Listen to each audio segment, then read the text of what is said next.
요한복음 21장 1절부터 8절 말씀 우리 다 함께 일어나서 교독하겠습니다. 그 뒤에 예수께서 디베라 바다에서 다시 제자들에게 자기를 나타내셨는데 그가 나타나신 경위는 이러하다.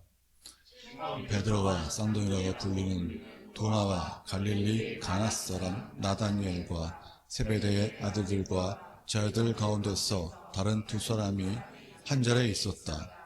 시몬 베드로가 그들에게 말하기를 나는 고기를 잡으러 가겠소 하니 그들이 우리도 함께 가겠소 하고 말하였다. 그들은 나가서 배를 탔다. 그러나 그날 밤에는 고기를 한 마리도 잡지 못하였다.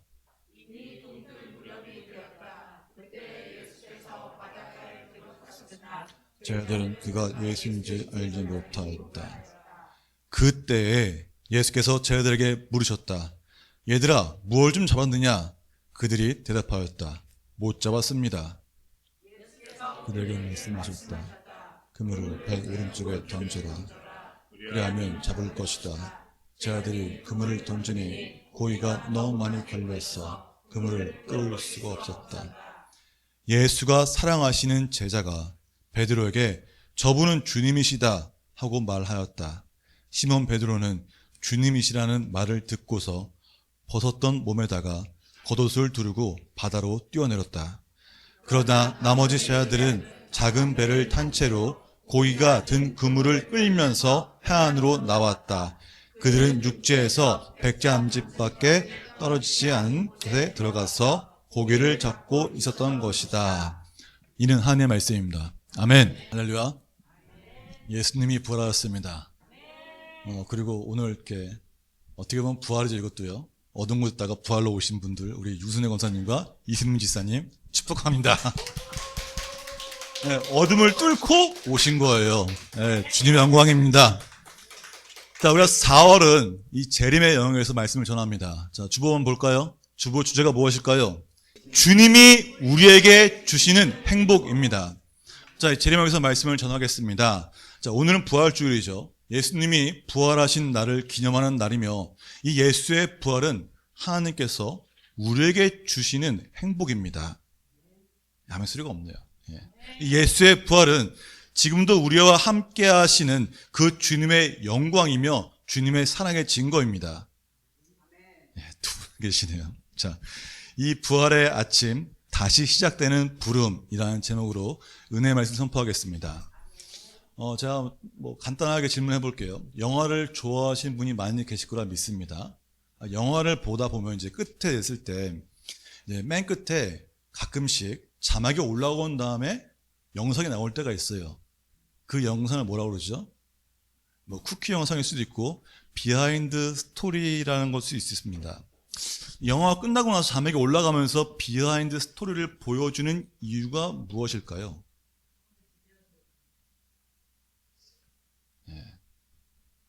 생각분이 없으신가요?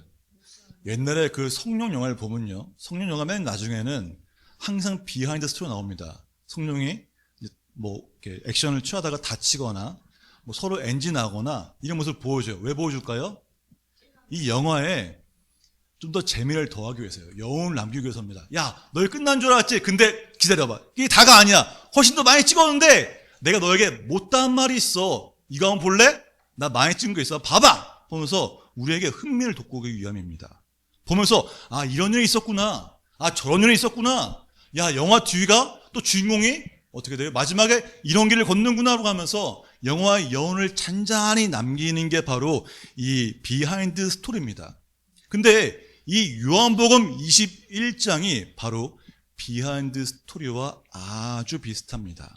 왜냐하면은 이 요한복음 20장 볼까요? 한번 맨 마지막 절입니다. 자, 함께 보도록 하겠습니다. 예수께서는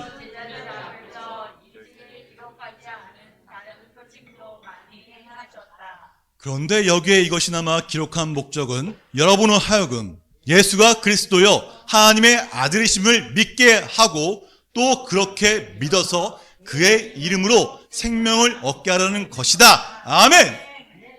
20장에서 이 말씀만 딱 끝내도 문제가 있을까요, 없을까요? 전혀 없습니다. 그러니까 이렇게 끝내도 와, 은혜로구나. 예수님이 살아계신 하나님의 아들이구나. 예수님이 부활하셨어. 믿음으로 생명을 얻는 거야 라고 딱 거기서 끝낼 수 있습니다.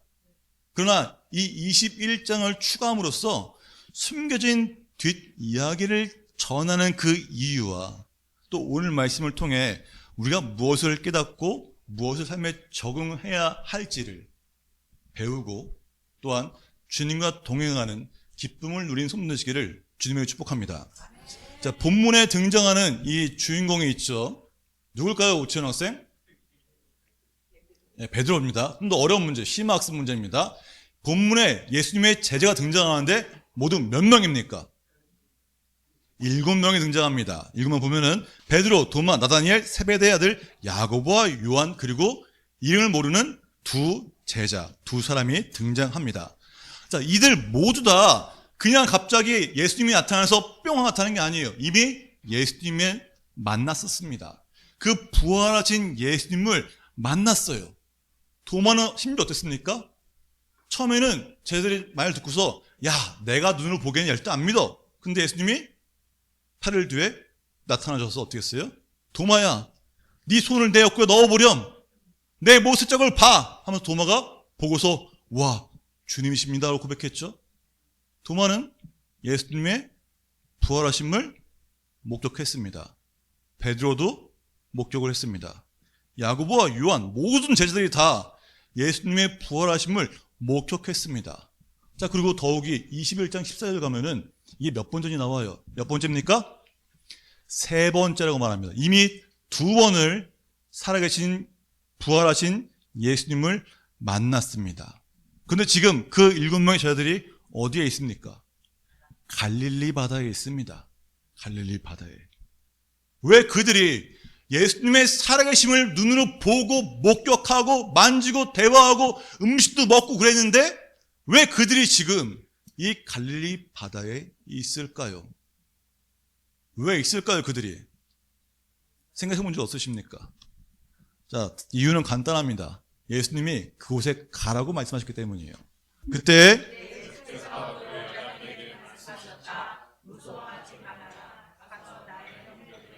갈릴리로 가라고 전하여라. 그러면 거기에서 그들이 나를 만날 것이다. 부활하신 후에 예수님께서 제자들에게 갈릴리로 가라라고 말씀하셨습니다. 이 베드로를 포함한 야고보와 요한, 나다니엘은 갈릴리 출신이고 갈릴리 바다에서 어부로 생업을 이어가던 자였습니다.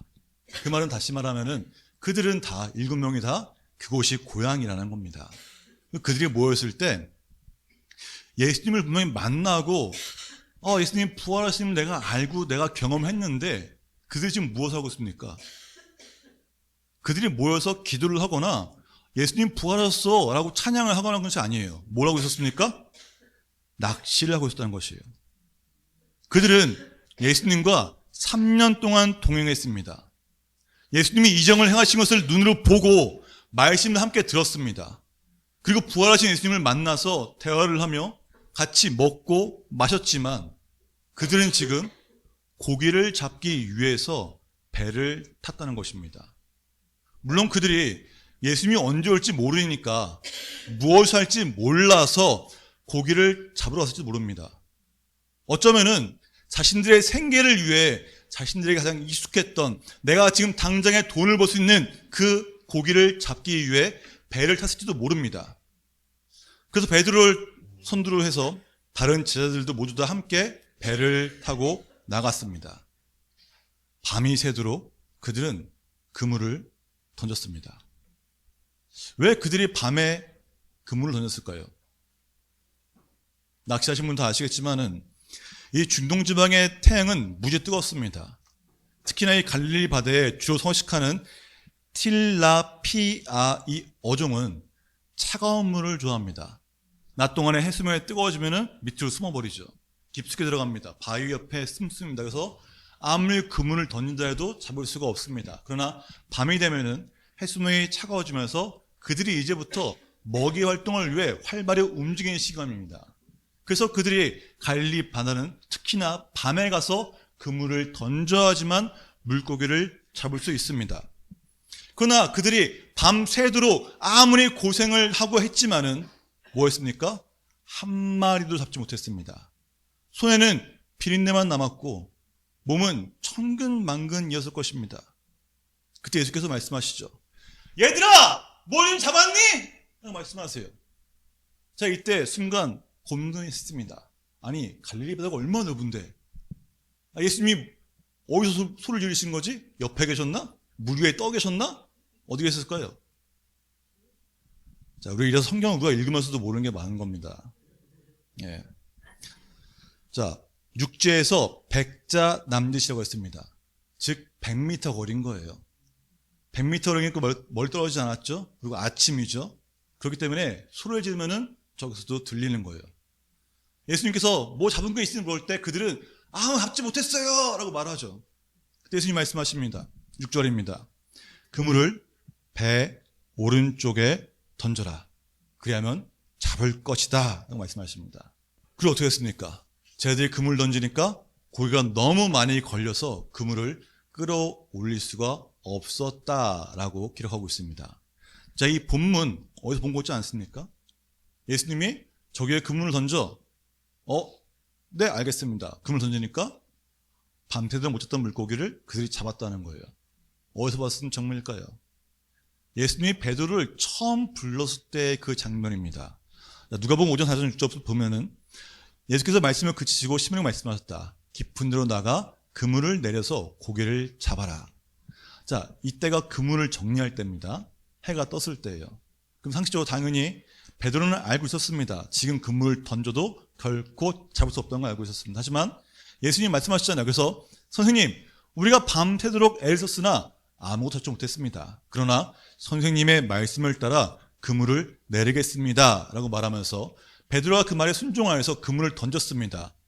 그거 어떻게 했습니까? 그런 다음에 그대로 하니까 많은 고기가 때가 걸려서 그물이 찢어질 지경이었다라고 하였습니다. 베드로가 예수님 말씀에 순종했을 때 믿을 수 없는 일을 경험하면서 예수님을 두려워합니다.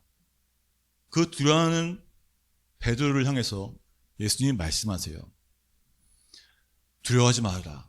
이제부터 너는 사람을 낚을 것이다. 아멘.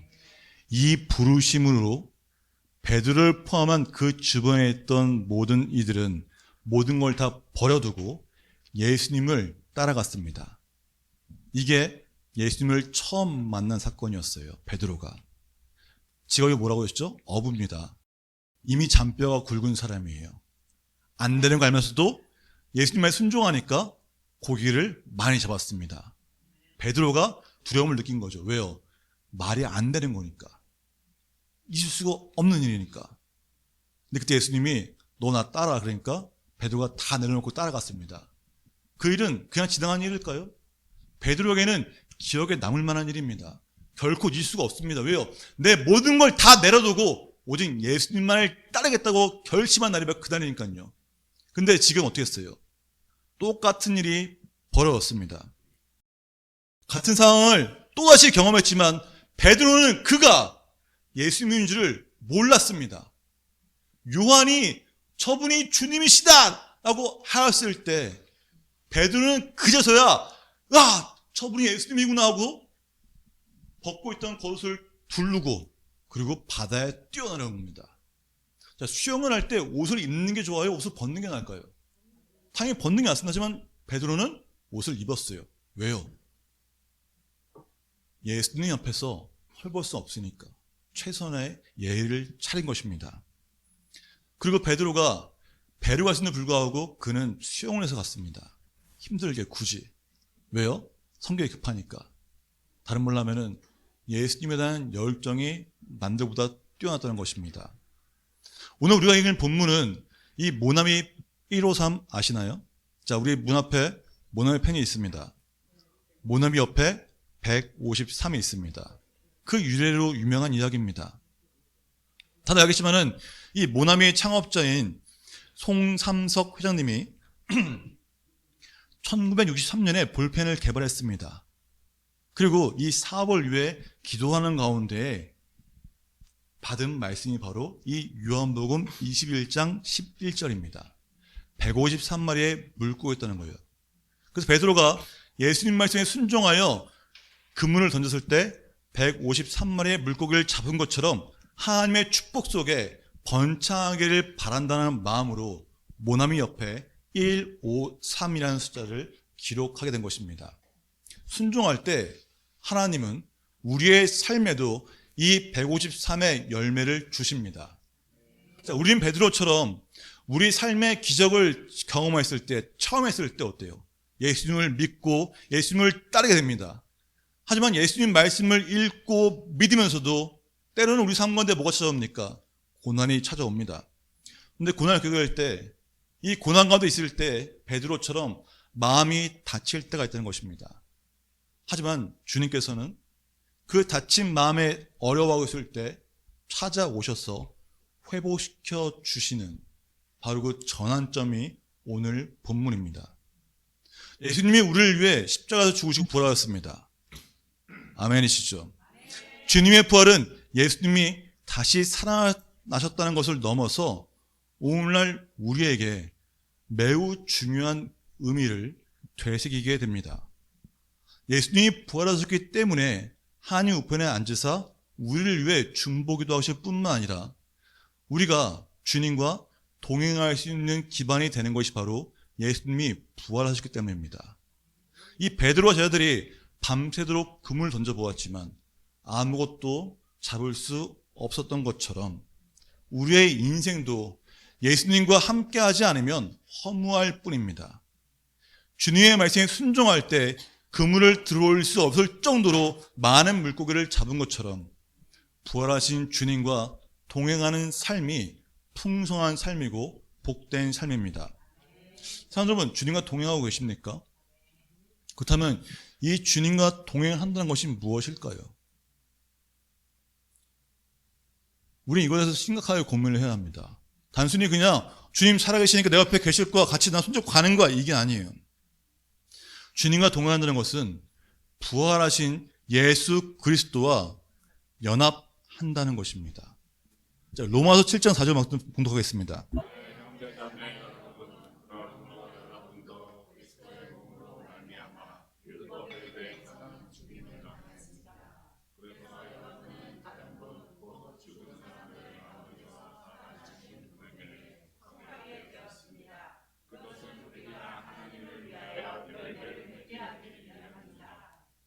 아멘. 네. 노란글씨 보면은 속하게 되었습니다 라고 하고 있죠. 말씀을 자세히 하나씩 뜯어보면은 결국 이거예요. 율법에 대해서 죽임을 당했기 때문에 살아계신 예수님께 속하게 되었다는 것입니다. 즉 우리의 죄가 십자가에서 죽어야 한다는 것을 말해주는 것입니다. 죄에 대해 죽고 끝나는 것이 아니라 부활하신 예수님과 연합해서 열매를 맺어야 한다는 것이 바로 이 로마서 7장 4절의 말씀입니다. 제가 지난주 말씀을 전하면서 뭐라 했습니까? 나의 자아가 십자가에서 깨어질 때 우리의 삶이 변화된다고 전하였습니다. 이 나의 영이 예수와 연합하기 위해서는 죄로 인해 하나님의 영이 떠나서 죽어있던 나의 영이 온전히 회복이 되어야 합니다. 그래서 우리가 죄를 회개하고 십자가에서 나를 위해 죽으신 그 예수님을 영접할 때 하나님의 영, 성령이 우리 안에 임하고 그 영으로 인해서 우리의 영이 회복되는 것입니다. 내가 내 죄가, 내 자아가 십자가에서 죽을 때 나의 영이 살아나고 나의 영이 예수 그리스도와 연합해서 열매 맺는 삶을 살 수 있는 것입니다. 다시 강조해서 내 자아가 깨지지 않으면 삶의 열매를 맺을 수 없습니다. 이 죄된 자아가 십자가를 통과하여서 나의 영이 그리스도와 연합할 때 하나님께서 계획하시고 준비하신 선물들이 우리 삶에 가득 차게 될 것입니다. 그렇기 때문에 우리의 영이 살아나야 합니다. 살아난다는 것은 곧 부활하신 예수와 연합한다는 것입니다. 그렇다면 이 나의 영이 어떻게 예수와 연합할 수 있겠습니까? 자, 바울은 데살로니가전서에서 이런 말을 했습니다. 평화의 하나님께 친히 여러분을 완전히 거룩하게 해 주시고 우리 주 예수 그리스도께서 오실 때에 여러분의 영과 혼과 몸을 흠이 없이 완전하게 지켜주시기를 빕니다. 아멘. 라고 했습니다. 바울은 인간을 영과 혼과 몸으로 분리하고 있는 것을 보게 됩니다. 영은 무엇입니까? 하나님의 형상이고 성령의 거처입니다. 혼은 우리의 생각과 감정의 영역, 즉 우리의 본성입니다. 그러나 이 우리의 그 혼은 죄의 영향을 받기 아주 쉽습니다. 왜요? 내 뜻대로 살고자 하는 본성이 있기 때문입니다. 이렇듯이 이 죄된 자아가, 죄된 혼이 영의 움직임을 막고 있기 때문에 하나님 말씀에 반응하지 못하는 것입니다.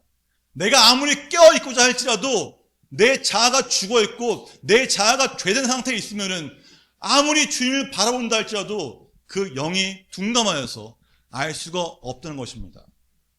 우리 사랑하는 분들 중에서 40대, 50대 분들 이런 경험이 있을 것입니다. 밤 늦게까지 어렸을 때 친구들과 신나게 놀이터 놀고 있는데 그때 뭐가 들릴까요? 네, 맞습니다. 엄마가 베란다에서 밥 먹어! 성훈아! 외치죠. 네, 외칩니다. 그러면 그 외침 소리가 그냥 끝나는 게 아니라 이 아파트를 맹맹 돌면서 메아리가 칩니다. 누구나 다 들을 수 있습니다. 그런데 이 아이는 친구들과 노는 거 정신 팔려서 소리를 듣지 못합니다. 그 소리를 들었을지라도 그 친구는 이렇게 생각합니다. 왜요? 내 친구가 노니까 이 목소리는 내 엄마 목소리가 아니야. 다른 엄마 목소리야. 이렇게 한다는 거예요. 엄마 목소리가 들리지 않는 게 아니라 아이가 듣지 못하는 것입니다. 이처럼 우리의 자아도 우리의 혼도 세상의 정신이 팔리면 이미 우리에게 와 있는 그 하나님의 말씀이 들리지 않는 것입니다. 그래서 죄로 물든 혼에서 내 영이 자유로워야 합니다. 내 영이 이 죄된 자로부터 자유로워질 때 하나님의 말씀이 선포되고 성령께서 역사하실 때 그 성령에 민감하게 반응하게 되고 하나님 말씀에 민감하게 반응할 수 있는 것입니다. 그렇다면 이 영과 혼을 어떻게 분리해야 될까요? 내 죄된 자아가 내 혼이 내 영을 꽉 잡고 있는데 어떻게 하면 분리할 수 있겠습니까? 맞습니다. 말씀 공독하겠습니다. 히브리서 4장 12절 말씀.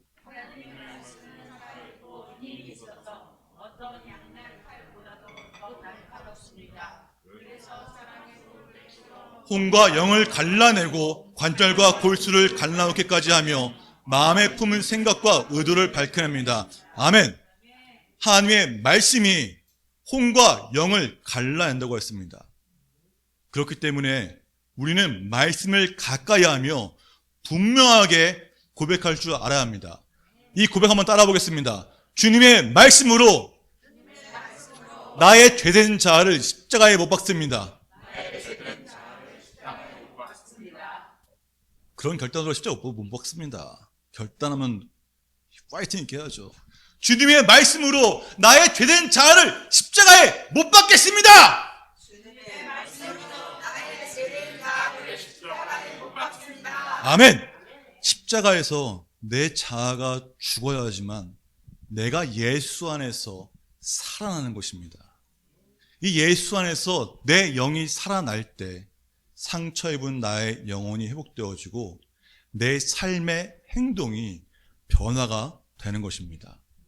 사랑하는 여러분, 이 부활하신 예수께서 제 아들을 만나주시고 그들을 회복시키시고 그들에게 사명을 다시 한번 재확인해 주시면서 다시 부르신 것처럼 오늘도 부활하신 예수님께서는 우리 삶의 자리에서 우리를 부르시며 말씀하십니다. 하지만 내 영이 살아있지 않으면 주님의 말씀을 들어도 듣지 못하고 알지 못합니다. 그래서 우리는 나의 영이 하나님의 영에 민감하게 반응하게 하소서라고 날마다 구해야 합니다. 내 영이 살아나고 내 영이 민감하지 못하면 주님의 말씀은 결코 들을 수 없습니다. 그걸 기도할 때마다 이렇게 기도하시고 성령께서 이 영의 연함을 막는 우리의 죄된 자아를 떠올리게 해달라고. 내 안에 죄가 해결되지 않으면 결코 영은 살아날 수 없습니다. 자아를 못 볼 수 없습니다. 그렇기 때문에 기도할 때마다 성령님, 제가 오늘 죄를 지은 게 있다면 떠올리게 해주십시오. 깨닫게 해주십시오라고 기도하는 것입니다. 내 죄를 하나님께 기도하며 십자가에 못 박을 때 내 자아가 죽는 것입니다. 매 순간마다 되는 거예요. 한 번으로 끝난 것이 아니라 매일매일 날마다 우리는 죄를 질 수밖에 없기 때문에 주님께 날마다 간구해야 합니다. 그리고 내 영이 하나님의 영에 민감하게 반응하게 해달라고 구해야 합니다. 십자가에 나의 죄된 자를 못 박고 죽일 때 예수 안에서 살아나는 변화를 경험할 수 있습니다. 십자가에서 죽지 않으면 우리는 결코 부활을 경험할 수 없습니다. 먼저 내가 죽어야 부활하는 것입니다. 내가 먼저 옛사람을 죽여야 새 사람이 되는 것입니다. 십자가를 통과해서 예수 안에서 우리의 영이 살아날 때 나를 부르시는 그 주님의 음성을 들을 수 있고 주께서 맡겨주신 그 사명을 감당할 수 있습니다. 부활하신 주님과 연합하여 그분의 사명을 감당할 때 오는 그 영적인 행복을 경험하여서 세상이라는 바다를 향해 그물을 던지고 사람을 낚는 성령 되시기를 주님의 이름으로 축복합니다. 여기서 사람을 낚는다는 것은 내가 가서 열심히 던지는 게 아니에요. 베드로가 자기 분을 했습니까? 아닙니다. 주님의 말씀에 순종했을 때 주어진 것입니다. 그 말은 부활하신 예수와 내가 연합하여서 내 삶의 열매를 통해서 살아계신 하나님을 증거하면 성령님이 하시는 겁니다. 내 삶을 먼저 보여주고 그들에게 하나님 살아계시다라고 전할 때 그들의 삶 가운데 영향력을 끼치게 되는 것입니다. 사랑하는 여러분, 부활은 끝이 아니라 다시 시작되는 부르심입니다. 기도하겠습니다. 주님, 우리에게 성령을 주셨으니 성령 충만함으로 성령의 조명하심을 통해 우리의 죄를 깨닫게 하시고 알게 하셔서 죄를 고백하게 하옵소서. 우리의 죄를 십자가로 갖고 나아가 못 박습니다. 십자가에 죄를 못 박을 때 우리의 영이 살아나게 하시고 우리의 영이 하나님 영에 민감하게 반응하게 하옵소서. 그리하여 부활하신 예수님과 연합하여 열매 맺는 삶이 되게 하여 주옵소서. 우리를 찾아오시고 말씀하시는 그 주님의 사랑을 깊이 알아가며 부활의 기쁨을 찬양하는 우리가 되게 하옵소서. 부활하신 예수 그리스도의 이름으로 기도합니다. 아멘.